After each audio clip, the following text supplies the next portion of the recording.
आज तो सबसे पहले मैं आपको बता दूं कि मैं पटना क्यों आया हूं। तो पटना आया हूं, आप यहां से अगर पलटते जाएंगे, देखेंगे, पलटिए पलटिए मेरे साथ पलटते जाइए, तो आप हमारे राम मेरा जो महानाट्य है उसके मंचन बापू सभागार में संपन्न होने जा रहा है। तो मैं उसके परफॉर्मेंस के लिए आया हूँ। रही बात ये कि मर्यादा पुरुषोत्तम श्री राम के ऊपर जितना भी बनाया जाए, हजारों वर्षों से हजारों लोगों ने लिखा है और हजारों वर्षों से हजारों लोगों ने उसके ऊपर कुछ ना कुछ बनाया है, और प्रत्येक व्यक्ति ने बनाने के पश्चात एक ही बात लिखी है, लिखने के पश्चात एक ही बात लिखी है कि हरि अनंत हरि कथा अनंता। मतलब हमारी दृष्टि की सीमा है, उनकी सृष्टि की कोई सीमा नहीं है।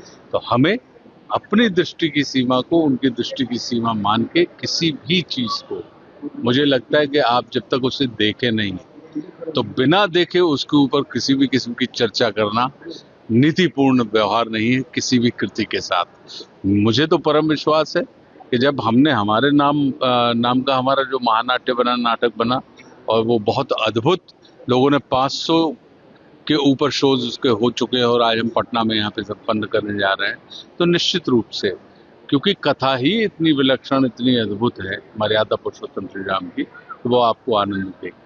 सर, वर्तमान समय में जिस तरीके से वर्तमान यूथ जो है जी प्रोटेस्ट कर रहे हैं, सर, कैसे देख रहे हैं?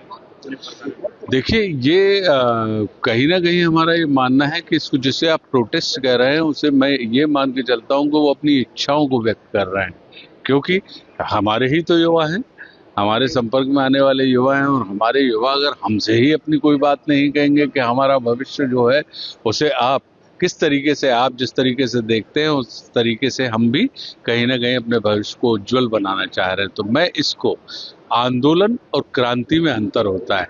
आंदोलन विषयगत होता है, कुछ समय के लिए होता है, जो कहीं ना कहीं घर में रहने वाले बड़े लोगों को सजग करता है, उन्हें चौकन्ना करता है और उन्हें उनकी तरफ देखने के लिए विवश करता है। तो मेरा अपना ये मानना है कि युवा जो भी है वो आपका ही है, हमारे भारतवर्ष का युवा है। जितनी मोहब्बत हमको आपको है, उतनी मोहब्बत आप अपने घर में, जितनी मोहब्बत अपने पिताजी से करते होंगे, उतनी मोहब्बत आपके पिताजी माताजी आपसे नहीं करते क्या? बिल्कुल करते हैं। लेकिन क्या कभी किसी विचार व्यवस्था को लेकर आपके और माता पिताजी के बीच में मतभेद होते हैं कि नहीं होते हैं?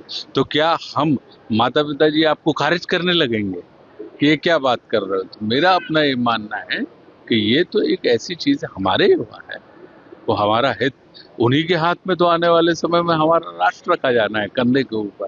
क्योंकि आप जैसे ही देखते हैं कि जब भी कभी कोई पीढ़ी पुरानी होती है, तो हमेशा हम ये चर्चा करने लगते हैं कि पीढ़ियों के बीच में वैचारिक मतभेद है।